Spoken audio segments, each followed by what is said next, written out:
Hai teman-teman, kembali lagi dengan saya, Edith Helena. Nah, di sini saya akan melanjutkan pertemuan 3, yaitu membahas tentang VCS. Sebelum itu, saya akan menjelaskan sedikit nih, apa itu VCS atau Version Control System. Version Control System itu adalah sebuah sistem atau merupakan sistem yang mencatat perubahan atau kode-kode program dari waktu ke waktu. Nah, adapun alurnya, saya akan menjelaskan sedikit alurnya ya teman-teman. Nih, di sini kurang lebih kayak gini teman-teman. Alur VCS itu. Pertama itu ada server. Server itu berfungsi untuk menyimpan file atau data. Nah, kalau nama umumnya tuh server ini database teman-teman. Nah, kita lanjut ke repository. Repository ini berfungsi untuk menyimpan semua perubahan atau kayak misalnya kita melakukan perubahan A, B, atau C itu tersimpan di repository teman-teman. Nah, misalnya nih kayak developernya kan teman-teman, dia masing-masing ini mereka melakukan perubahan. Nah, itu akan otomatis tersimpan di repository. Nah, repository ini akan melanjutkannya ke database. Nah, seperti itulah penjelasan singkat saya mengenai alur VCS. Terus, nah di sini ada beberapa VCS populer. Salah satunya itu Git. Git ini teman-teman, nih Git yang akan kita lakukan di project kita. Sebelum itu, saya akan minta teman-teman untuk mendownload Git-nya ya. Usahakan download Git-nya itu dari sumber yang terpercaya biar minim errornya. Terus, seperti biasa, kita masuk ke folder karena saya sudah mendownload Git-nya. Kita melakukan seperti kemarin teman-teman. Kita membuka Laragon, nih. Kita membuat project pada pertemuan yang kemarin, caranya kita bikin project. Nah, di sini kita ketik Composer. Nah, di sini kan teman-teman kayak cara kemarin. Terus kita ketik Composer, create project.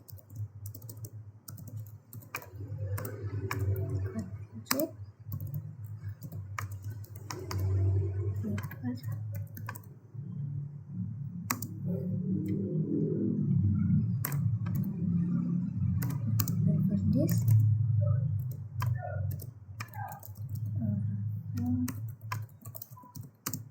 Nah, ini di sini kita membuat nama project yang akan kita jalankan. Produk hukum. Produk hukum terus titik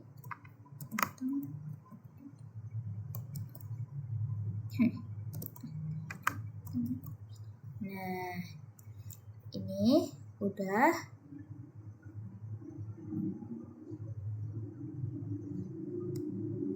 Nah, ini terus kita enterkan ya teman-teman.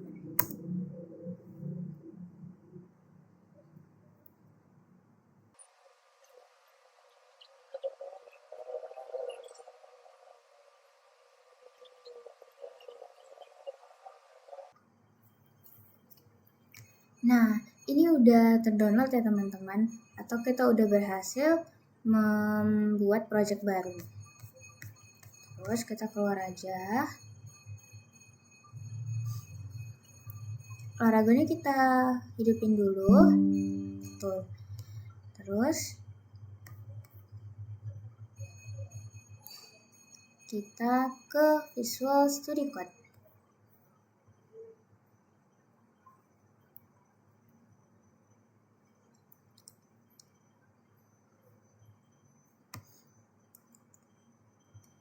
Kita ke open folder di mana kita buat folder project tadi. Nih. Nah, ini kan udah nih teman-teman. kita ganti kayak kemarin bagian INV-nya.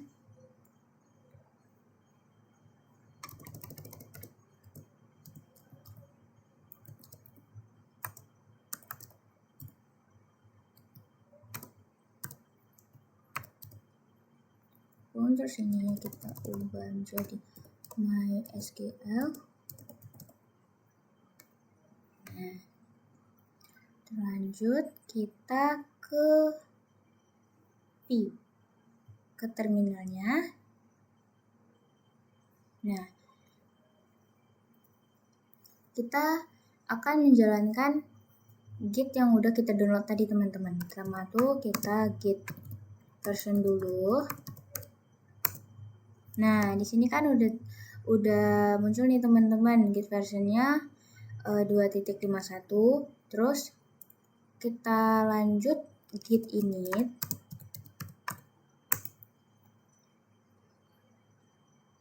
Nah, Git init ini dia akan membedakan yang mana kayak folder-folder Git itu teman-teman nih. Tadi kan belum ada muncul huruf U kan teman-teman.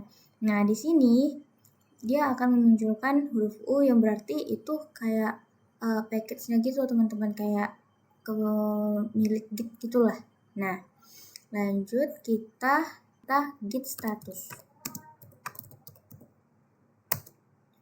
Nih, ini bukan error ya teman-teman. Ini tuh kayak kita belum melakukan perubahan, makanya dia merah muncul kayak gini. Kita belum melakukan atau belum melakukan apa-apa di Git ini. Nah, jadi kita ketik git add terus git status. Nih. Nah, jauh berbeda kan dari yang tadi teman-teman.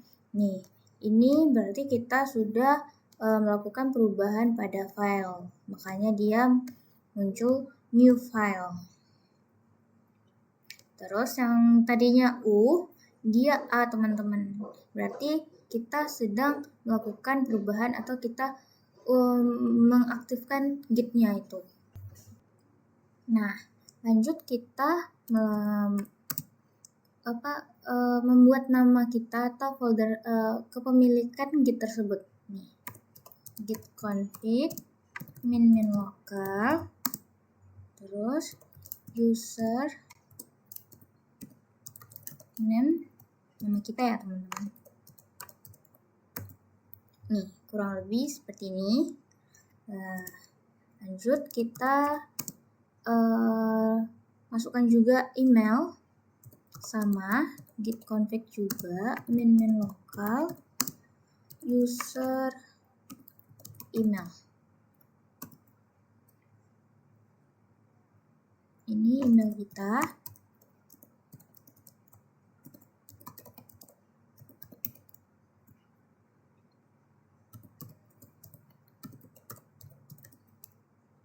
Nih, udah.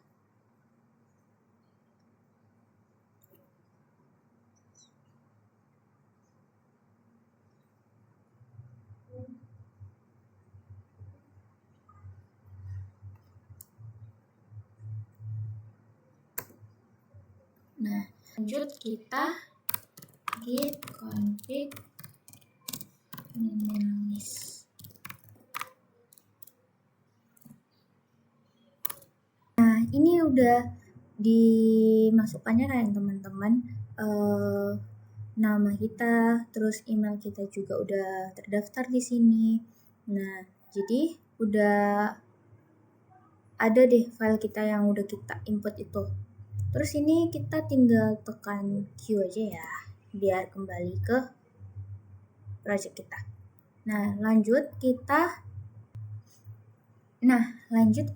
ke git commit min m. Ini kita buat aja langkah pertama.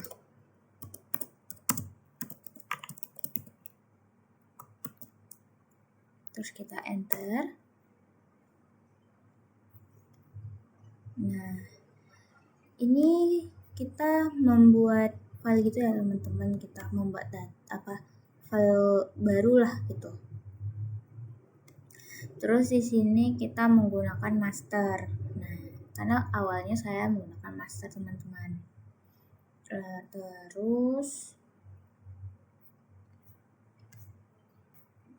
Terus kita git status.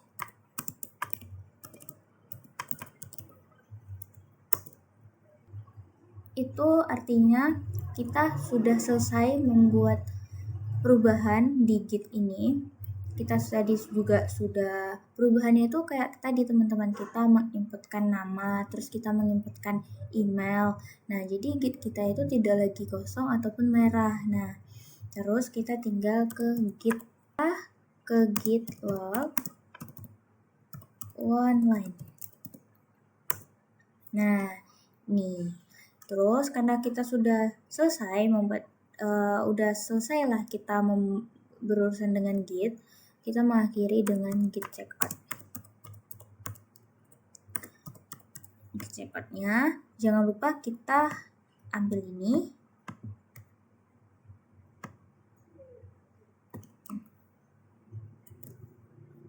kita tempelkan ke sini. Nah, ini terus kita enter. Udah selesai. Jadi sekiranya cuman ini yang bisa saya jelaskan untuk pemahaman git. Nah,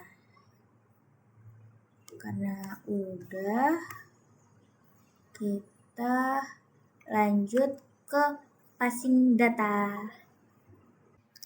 Nah, sekarang kita lanjut ke passing data. Passing data itu apa? Passing data itu merupakan suatu bagian yang dapat mengirimkan data ke suatu bagian, misalnya tuh kayak ke controller, ke view, atau kayak saling mengirimkan gitu. Nah, sekarang kita masuk ke VS Code ya. Nih, kita masuk ke Visual Studio Code.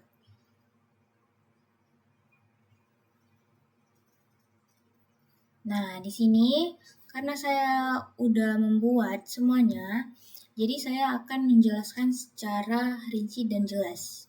Nah, pertama itu kita pastikan membuat controller dulu, supaya dari sini ya teman-teman, dari terminal kita buat controllernya. Nih, dari sini kita buatkan kayak PHP artisan make ini, ya kan? Terusnya controller, pokoknya yang sesuai dengan topik kita gitu. Kayak saya nih kan, topik saya itu saya ngambil produk hukum. Nah, jadi nanti buat apanya ini, controllernya nih, produk hukum controller gitu. Nah, ini tuh apa sih controller itu? Dia kayak otak di kode, di program agar bisa menjalankan ke view gitu. Ini kalau dibilang rumusnya gitu teman-teman, biar dia bisa menampilkan di view nanti. Nah, jadi saya buat di sini produk hukumnya, dan saya ngambil peraturan daerah tentang kesehatan. Dan oh iya, untuk di project ini saya diamanahkan menjadi admin. Nah, jadi saya bisa mengubah, bisa menampilkan, bisa membuat tabel, pokoknya yang kayak seperti admin lah gitu. Nah, di sini juga ada tentang pendidikan dan tentang kesehatan. Terus lanjut ke public. Public itu ada image. Nah, ini saya ambil foto pertamanya itu kesehatan. Cara menampilkan fotonya ini, pertama tuh kita download dulu ya teman-teman di browser gitu ya kan. Nah, download di browser. Terus ini kita downloadkan di browser. Nih, misalnya kita download produk hukum. Nah, kita klik aja apa aja gitu fotonya. Ini misalnya kita ambil ini ya. Pokoknya salah satu foto inilah gitu.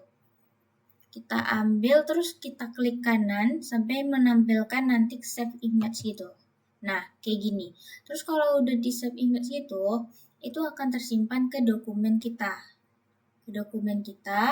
Terus kita akan mengecek di sini. Misalnya ini kan kayak produk satu gitu kan. Nah, itu kita klik kanan, terus kita copy aja.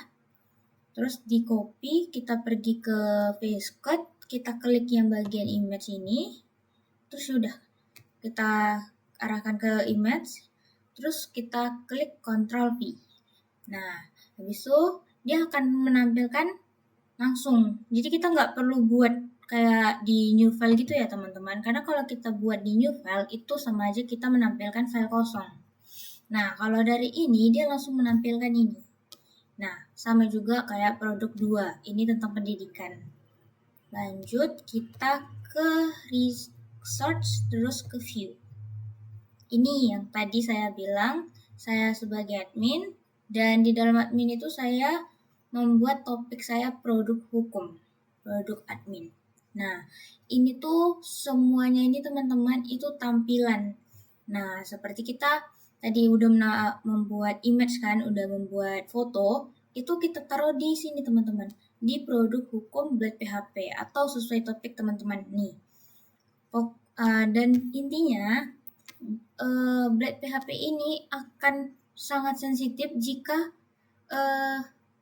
produk dari controllernya itu berbeda teman-teman. Nah, jadi kalau controller itu otaknya, Blade PHP ini tampilan. Jadi tetap berhubungan, jangan sampai ada yang berbeda gitu. Nah, kalau udah dibuat kayak gini, udah disamakan, ininya juga udah pas, kita lanjut ke web PHP. Web PHP ini udah pasti kita tahu ya teman-teman, ini dia tempat jembatannya kalau kita mau lebih cepat ngeceknya tuh di URL browser. Nah, jadi kalau udah URL browser, tinggal kita klik produk hukum, terus .test. Udah, itu nanti keluar apanya, Laravelnya. Terus kita klik lagi, misalnya kita simpan folder lain gitu, itu pasti keluar lagi tampilan yang udah kita buat. Terus jangan lupa juga ditambahkan use-nya ini disamakan dengan controllernya ya teman-teman. Nih di sini. Nah, biar langsung kita coba aja ya teman-teman. Nih dari produk hukumnya juga udah tepat.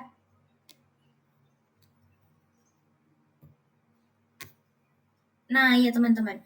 Ada satu lagi. Misalkan teman-teman buatnya itu view, terus teman-teman buat lagi admin, terus nanti di adminnya itu produk hukum. Nah, jangan sampai di controllernya itu hanya menuliskan produk hukum. Harus juga menyertakan admin karena di dalam produk hukum itulah di dalam admin produk hukum Blade PHP itu berada. Jadi tapi kalau teman-teman tidak membuat admin, langsung misalnya view langsung produk hukum Blade PHP, ya tidak perlu membuat admin ini. Ya.